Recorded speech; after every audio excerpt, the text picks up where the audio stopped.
প্রিয় চাকরিপ্রত্যাশী বন্ধুরা, আজকে আপনাদের সাথে কথা বলবো দিনাজপুর শিক্ষা বোর্ডের কম্পিউটার কেন্দ্রে অস্থায়ী জনবল নিয়োগ বিজ্ঞপ্তি নিয়ে। তো চলুন দেখা যাক।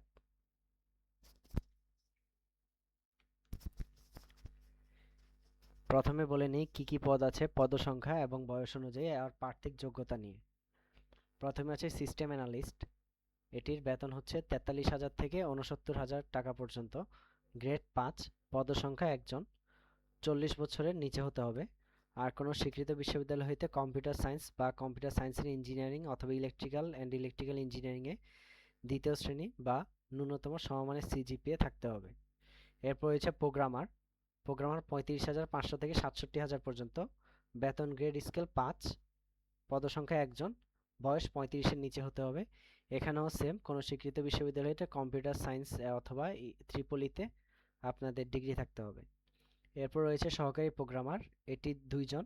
32 বছর নিচে হতে হবে। আর কোনো স্বীকৃত বিশ্ববিদ্যালয় হতে কম্পিউটার সায়েন্স অথবা ত্রিপলিতে আপনাদের দ্বিতীয় শ্রেণী অথবা থাকতে হবে। আর ইন্টারনেট প্রোগ্রামিং জানা প্রার্থীদের অগ্রাধিকার দেওয়া হবে। এরপর রয়েছে সরকারি মেইনটেনেন্স ইঞ্জিনিয়ার। এটির বেতন গ্রেড হচ্ছে নবম এবং বেতন 22,000 থেকে 53,000 টাকা পর্যন্ত। পদসংখ্যা একজন। আর প্রার্থীর বয়স অবশ্যই 32-এর নিচে হতে হবে।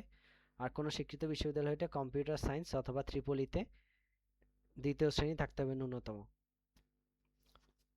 আর এই ওয়েবসাইটটির লিঙ্ক আমি ভিডিও ডিসক্রিপশনে দিয়ে দেবো। এখান থেকে আপনি সিস্টেম অ্যানালিস্ট অথবা প্রোগ্রামার, সহকারী প্রোগ্রামার কোনটার কি সব কিছু জেনে নিতে পারবেন। এরপর রয়েছে আবেদন প্রক্রিয়া ও শর্তাবলী। এখান থেকে আপনারা দেখে নিতে পারবেন যে কতটুকু কিভাবে আপনারা করবেন। যেমন হচ্ছে প্রার্থীকে অনলাইনে টেলিটকের মাধ্যমে 200 টাকা জমা দিতে হবে। আর 23 টাকা অনলাইন ফি পাওয়া, টোটাল 223 টাকা জমা দিতে হবে। আর প্রার্থীগণ এই যে এই লিঙ্কে গিয়ে আপনারা আবেদন করতে পারবেন।